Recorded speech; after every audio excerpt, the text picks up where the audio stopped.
Welcome back to the lecture series in Bioelectrochemistry. So, we are into the second week and today we are into the 7th class, which is essentially the second class of the second week. So, as I told you that we are moving little slow, though this week we are supposed to dealt with different kind of electrodes and the potentiometry, but instead we are still on to the basics. The reason being, like this part, after this we will be talking about Nernst equation. This part is the basic core fundamental of your understanding of electrochemistry, and if this part is clear, then rest will be a much more easier journey for us, and that is why I am extending it. There is a spillover into this next week, but do not worry, I am really pushing it on the fundamentals. So, coming back, let us resume this class. So, if you people remember that there was one question which I posed, that electrochemistry is what kind of science? So, interestingly, electrochemistry is basically a surface science. It is a, you can call it a surface analytical tool, or it is a surface chemistry. It is precisely a chemistry on the surface. It is not on the bulk material, it is all the reactions which are happening on the surface of XYZ metal. Okay. So, when you talk about electrodes, so as I told you, or next week we are supposed to, or the second week was the schedule for electrode.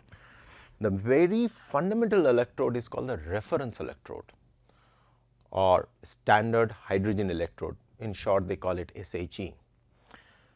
Today, while dealing with our next topic, which is our standard potentials, we will talk about standard hydrogen electrode, and as a matter of fact, that will be our first electrode what we have to understand. And literally at times I always feel when I look back that this one really confused me, and I was always confused that what is this standard hydrogen electrode is all about. So, today we together will explore that, and in that process we will talk about the standard potentials, what we mean by standard potentials. So, before even getting into the class of standard potential and what it meant, I wanted to do a small recall. So, if you remember in the first class we talked about that there are different kind of metals, non-metals, and or different kind of elements, and each one of them have a certain power either to donate electron or to accept electron. So, we have to take one scale. So, say for example, we say each one of them have, we categorize them, each one of them with their power to donate electron or give away electron. In other words, they are getting oxidized. Okay. So, their potential to get oxidized, or we can call it a reverse way, which is generally the convention which is followed. A material or an element or a compound, a potential to accept an electron, in other words, it gets reduced, right. So, we can classify, or we can classify will be a wrong word, essentially we can make an ascending order or a descending order based on who will be able to accept electron. Say for example, I am standing here, 5 other people are standing there, and we all have a different power to grab electron. So, who will be grabbing it faster than the other? You understand?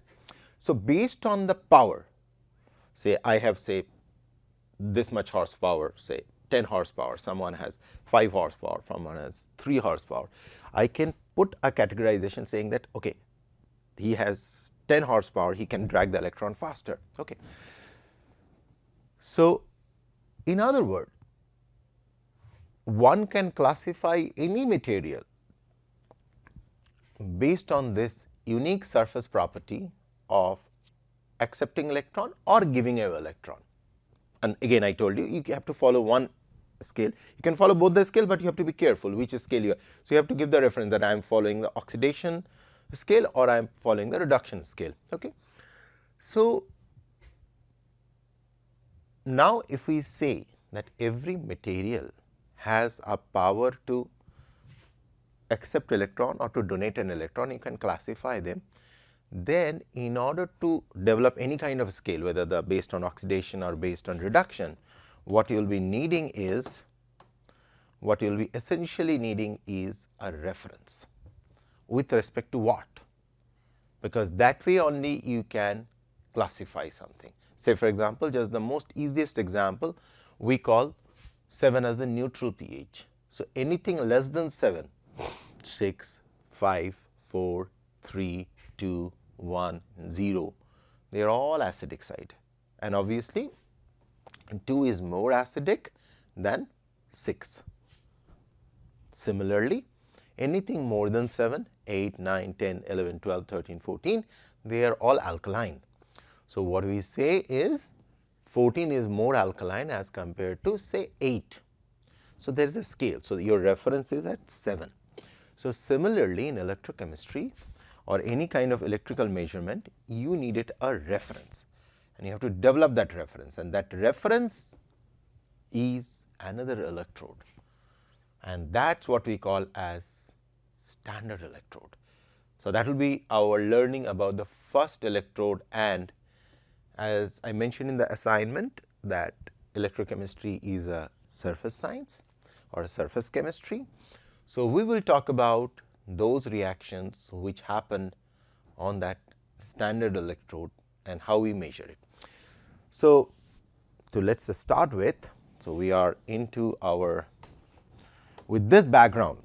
So, before I just jot down my points, with this background I wish to start this class, that today we will be understanding those basic fundamental electrodes which are useful to decide or draw that chart by virtue of which you can say this X compound has more power to donate electron or more power to accept electron as compared to the Y compound, that whole gradation. Okay. So, let us start our, today we are into, one second, okay, lecture 7, or in other words this is week 2. So, week 2 lecture 2 essentially it is, okay, which is in sum total this is the 7th lecture we will be dealing with, and the topic we will be dealing with is standard potentials.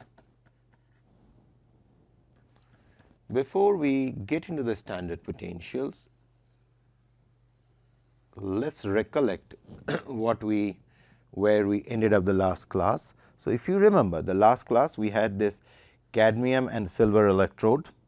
So, you had this cadmium electrode on your left hand, right hand you have the silver electrode, the silver electrode sitting,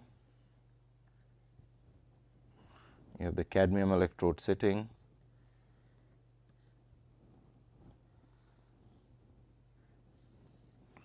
you have the voltmeter, and here is the connector. Okay. So, so here you have the silver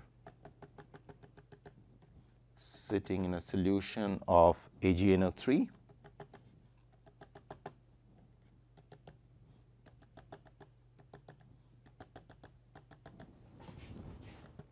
one second, because from here we will build up our story. There are a few axioms which I have to tell you which will be very helpful. So, you have this cadmium and you have CdNO3, which is the aqueous, and here you have the cadmium solid electrode, Ag electrode, then you have AgNO3 which is in the aqueous form, and you have the salt bridge which was connecting the two.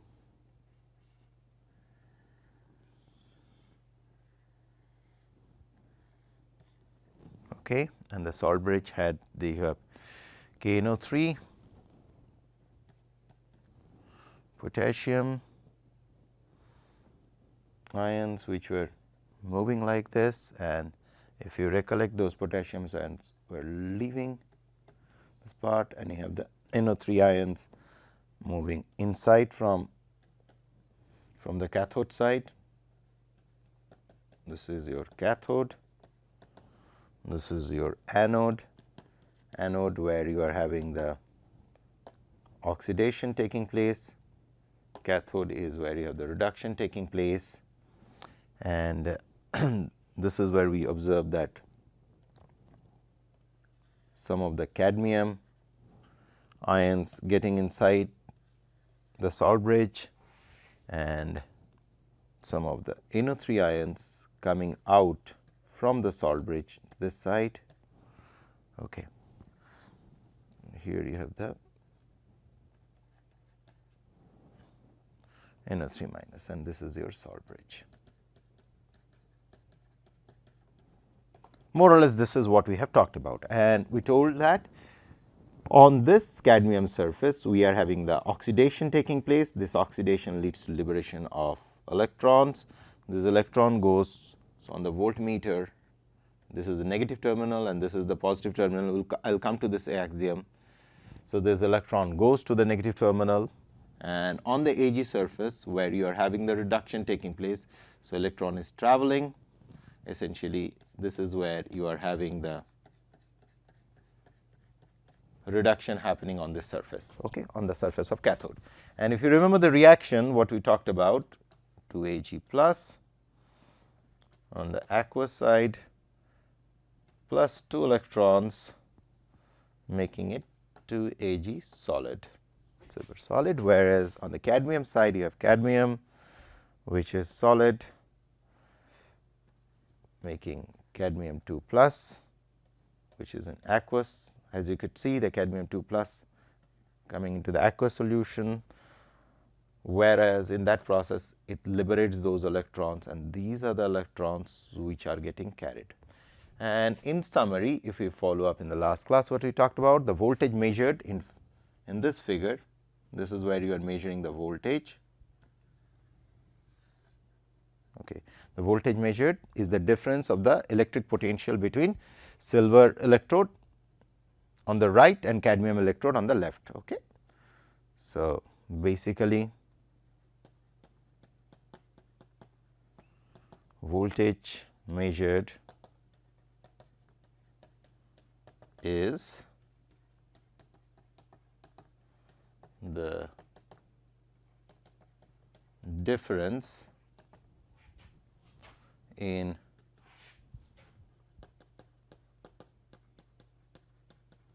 electric potential between the silver electrode that is on your right and the cadmium electrode that is on your left, and cadmium electrode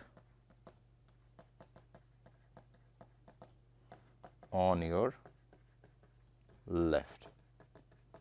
This is precisely how the configuration is, and voltage tells us that how much work can be done when the electron is flowing from one side to another. This electron flow and this voltage across it tells us how much work, and this will take you to all the basic formulae, okay, can be done, how much work can be done while the electron flowing from one side to the other. While electron flowing from one side to the other, which is essentially your from left side to right side. Okay. This is what we talked about, and there is one more axiom which is very important for you to realize here is this part is very critical, that is why I am putting it in green. Just mark this. Okay. The potentiometer or the voltmeter indicates a positive voltage. This indicates a positive voltage when the electron flows into the negative terminal. Indicates positive voltage when electron flows into the negative terminal. So, there could be a vice versa, and this will come very handy, and please mark this word while we will be talking about the electrodes. And the vice versa, if the electron flows in the other way, say for example, the electron, say for example, suppose the electrons are flowing like this, then the terminal is going to show you a negative voltage. So, keep that in mind. If the electrons are flowing onto the negative terminal of the voltmeter, if the electrons are flowing into the negative terminal of the voltmeter, it will indicate a positive voltage. Reverse, if the electrons are in the reverse direction, means on the negative terminal of the electrode, electrons are not flowing, they are coming from the other direction. Then, so this is all about how you place the potentiometer, which polarity you are following. From the negative terminal, electrons are flowing onto the negative terminal of the potentiometer, then it will show a positive deflection. Remember this. This will come very, very handy as we will move through. Okay. So, keep that in mind, and then from here we will go to the color coding. If we just for your practical interest, whenever you come across any of these things. So, there are certain color coding, so which are being used pretty frequently. So, you will see a black color and a red color on much of these potentiometers when if you look around. So, the negative terminal of a voltmeter is labeled as, sometime it is also labeled as common. This one is also called common, and this is your negative terminal of voltmeter. Okay. Keep this in mind, this may come very handy. Whereas the red terminal is the positive terminal, this is the positive terminal. So, whenever now onward you handle a voltmeter, you should know that if it is a red, it is the positive terminal, and if it is a black, and if it is written common, then it means, so there are two catch, either it will be written common or it will be colored black. So, in that case, this is the negative terminal of the voltmeter. Okay. Keep these two aspects very clearly in mind, and it may be colored black or positive. When, say for example, when you see a socket like this, so I will draw a socket for you guys. So, something like this, you must have seen these kind of sockets all the time when you use pH meter and all that, you must have seen something like this, a socket you will see, or you will see something like this, a thin connector like this, especially in the pH meter. If you look at the pH meter very carefully,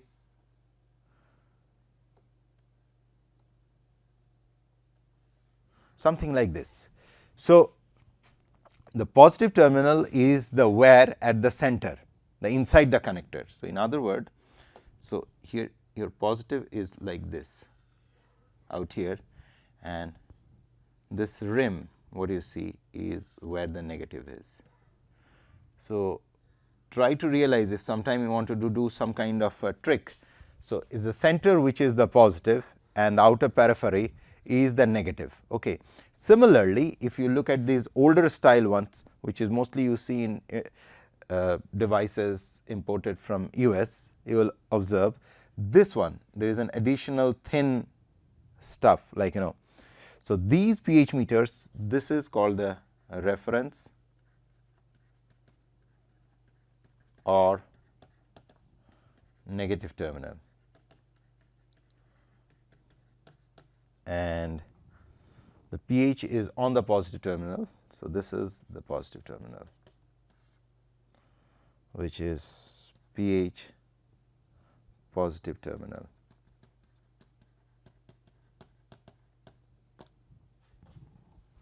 Okay. So, this is basically, you will see all the instruments, pH instruments or something, if they are imported from US, you will observe this. And when a pH meter with a BNC socket is used, the potentiometer, the center of the wire is the positive input, as I showed you, and the outer connection is the negative output. So, this is basically we are talking about the BNC cable. So, all the standard BNC cables are like that. So, keep that in mind. So, these are some of those I can say some of those practical knowledge what I wanted to put forward. So, the first thing what I put forward is about the voltmeter. Whenever you look at the voltmeter, so it could have a positive and a negative terminal. Okay. So, if the electrons are reaching the negative, if the electrons are reaching the negative terminals, then it will show a positive deflection. If electrons are reaching its positive terminal, it will show a negative deflection. This is the first thing what you have to learn.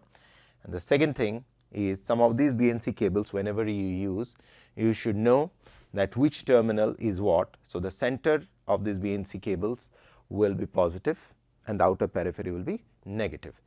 So, I will stop here, and the next class we will, with this background, we will move on to the next lecture, where we will be talking about the standard potentials with this background in mind. Okay. Especially, please do remember the axiom on the potentiometer or voltmeter. Okay. Thank you.